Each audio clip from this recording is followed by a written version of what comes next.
मंत्री संजय शिरसाट यांनी फोन करून उमेदवाराला धमकी दिली असा आरोप ठाकरे सेनेचे नेते अंबादास दानवेंनी केलेला आहे। मंत्र्यांकडनं उमेदवाराला लाख रुपये देतो अशी प्रलोभनं दाखवली जात आहेत। उमेदवारानं न ऐकल्यास त्याचं घर पाडण्याची धमकी दिली जाते। ठाकरे सेनेच्या उमेदवारांना धमक्या दिल्या जात असल्याचा आरोप अंबादास दानवेंनी केलाय।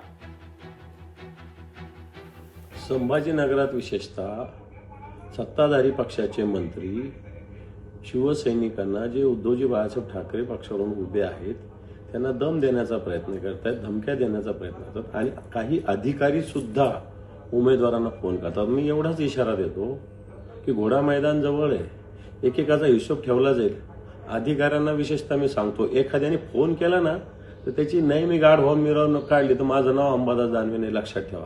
सगळ्या फोनचा रेकॉर्ड मी ठेवतोय आणि म्हणून निवडणूक आयोगाला सुद्धा मी सांगू इच्छितो की अशा पद्धतीनं मंत्री मिसयूज करतायत, अधिकारी काही उमेदवारांना फोन करतायत, याची दखल घ्यावी, नाहीतर त्याला शिवसैनिक योग्य तो धडा शिकवतील। लोकशाही मराठी ऐका, पहा, जागरूक रहा।